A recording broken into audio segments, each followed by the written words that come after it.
So let's do an early prediction for none other than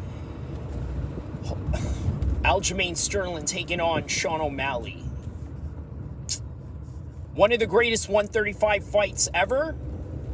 Maybe not so much between the fights, right? But I guarantee you, after this fight kicks off, and after everybody buckles their seatbelt for this ride, I guarantee you that lackluster is not what's going to be the end of this post-fight analysis when it comes to UFC 292 Boston, featuring Aljamain Sterling taking on Sean O'Malley. Now, what's a great storyline about this particular card? You got Sean O'Malley, who had a very serious early clout in his career when he got a knockout at the Dana White's Contender Series, which, by the way, I believe one is going on tomorrow, which is going to be on a Tuesday. Right now, it is on a Monday, and you're going to have a Dana White Contender Series where the likes of Sean O'Malley have became superstars at that. And now, on top of that, he had Uriah Faber and the world-famous Snoop Dogg commentate on his fight. It was during the time when UFC Fight Pass had an option of where you can watch Snoop Dogg and Uriah Faber commentate as opposed to the conventional commentating color team that was doing it for whatever network that was affiliated with the UFC at the time, whether that would be Fox or maybe another sports company from around the world. Because as you know, the UFC has television deals around the world that you may not know about. For example, you may not know that the UFC has a TV deal with DAZN, but they do it and platform in Italy in order to, I guess, try to, appeal to a certain demographics in that part of the world, in the Mediterranean and Italy and wherever else the UFC surprisingly has DAZN. Well, nonetheless, that was Sean O'Malley. That was the kind of clout that he had going on. Whereas you have Aljamain Sterling, him becoming a champion, I think was one of the toughest roads that I think any champion out there can face. And I'm going to tell you why. Because number one, Aljo had to deal with the fact that he was considered a lackluster champion by winning in terms of disqualification. The fact that Peter Yan gave him an illegal blow, which he's not supposed to do, in which you can't knee an opponent that has two knees on the ground. This is the unified rules of MMA as opposed to the Japanese rules of MMA where the beginning of the first round is 10 minutes and then the second round is 5 minutes, and then if it's a championship fight, then you got, another extra 5 minutes, which is a total of 20. But in the unified rules of MMA, it's you can't knee a grounded opponent. Aljo became a champion in that same matter. So now that he became a champion in that matter, he had to redeem himself. And here we are. Now we're dealing with a legitimate champion in which he did beat Peter Yan. He beat TJ Dillashaw, one of the greatest 135ers of all time.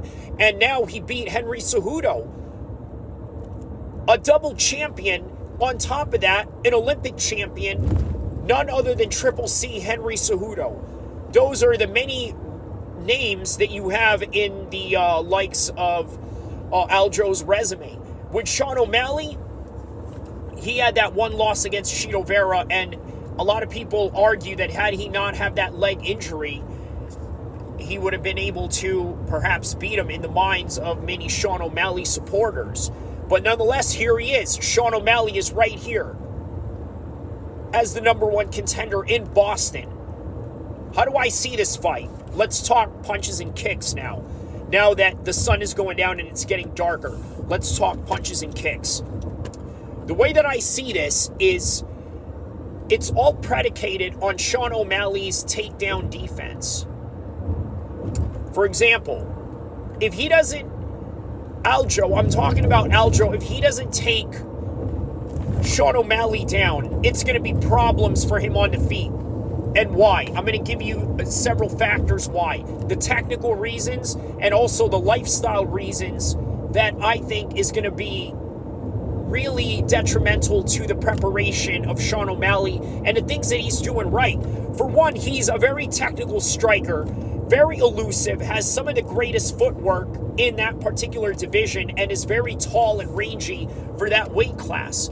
That is a technical aspect that you got to watch out with Sean O'Malley in this fight. Now, the lifestyle aspect.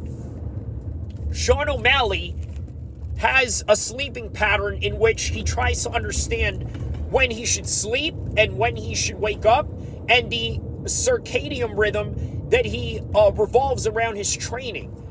This is 100% genius, and this is something that you cannot take for granted in his preparation to the fight. In the highest levels of MMA and in boxing, it takes small inches to dominate your opponent in ways that the other guy is trying to dominate you, in ways that he thinks he's slicker than you, he's smarter than you, he thinks he's more technical than you, but then you gotta outmaneuver this guy in a very chess-like way of thinking. Not checkers, but a chess way of thinking. So you gotta think 10 steps ahead before you can even make a move. This is the reality of a technical fighter. Now, if Aljo does not get him on the ground, this is the kind of technicality of a striking that he's going to have to deal with Sean O'Malley. He's going to be very well prepared. And on top of that, he's been prepared for his striking. He's one of the best strikers at 135. So he can cause him some serious problems in that. So, once again, what is this fight predicated on? The wrestling of Sean O'Malley, whether it's been improved or whether it has stale in the last couple of fights, to which he's not ready for this wrestling level in the championship divisions with Aljo. On top of that, you got to take into consideration how huge Aljo is for the weight class. And you got to think, who cuts the most weight out of all the fighters in all of the styles and discipline? It is none other than the wrestlers, more than the boxers, more than the taekwondo fighters, certainly more than the Muay Thai fighters. But when it comes to wrestling, you need weight in order for you to dominate your opponent. That's why the term weight bully comes into that equation, right?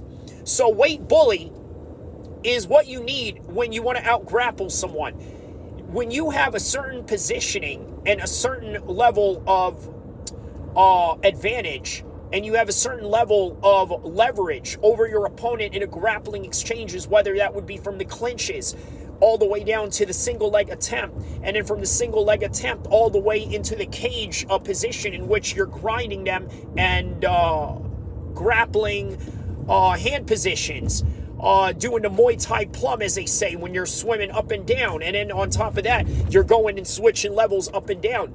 Aljo knows how to do this a lot better than Sean O'Malley. Now, if Sean O'Malley doesn't have his takedown defense intact, he's not going to be able to deal with an Aljo that is way heavy and that is going to be very wrestling heavy. And on top of that, Aljo, in his mind, wants to win. He wants to beat Sean O'Malley at any cost, which means he's going to try to avoid the stand-up if he needs to. So I could really see Aljo getting a decision win on this one. However, I don't see a finish from any of them, but this fight is really predicated on one thing, and I need you to remember this. The takedown defense of Sean O'Malley is going to win or lose him the fight. In other words, if Sean O'Malley can't stuff the takedowns in the first 2 minutes of the fight, or just in the later rounds of, let's say, the last 1 minute of the first round, Aljo is going to take control and he's going to mark his territory. Because we all know that if you can take a guy down, and this is for anybody out there that has grappled for years in gyms and in dojos and in jiu-jitsu institutions around the world, something you got to understand. If you know that you can take a guy down, you know that you're going to be able to take him down again, round after round. You ever switched up different partners in jiu-jitsu and then you had another guy that you had in the first round and now you meet him in the fifth round of the rotation that you guys are doing in the gym. Well, once Aljo gets him down on the ground, whether that would be from a single leg or transitioning from a double leg or cage work and any of these positionings that he can get leverage on, it's going to mark the entire fight in that same kind of matter of pattern. But if Sean O'Malley can stuff his takedowns, he's going to beat him up on his feet. He's going to outbox Aljo. He's going to out-kickbox him, and he's not going to be able to touch him if he tries to fight the long-range fight with Sean O'Malley. So this is an early prediction. With that particular analysis, I can't tell you who's going to win or lose, but next week, I'm going to give you a full breakdown of who I think is going to win or lose in that one. Stay tuned.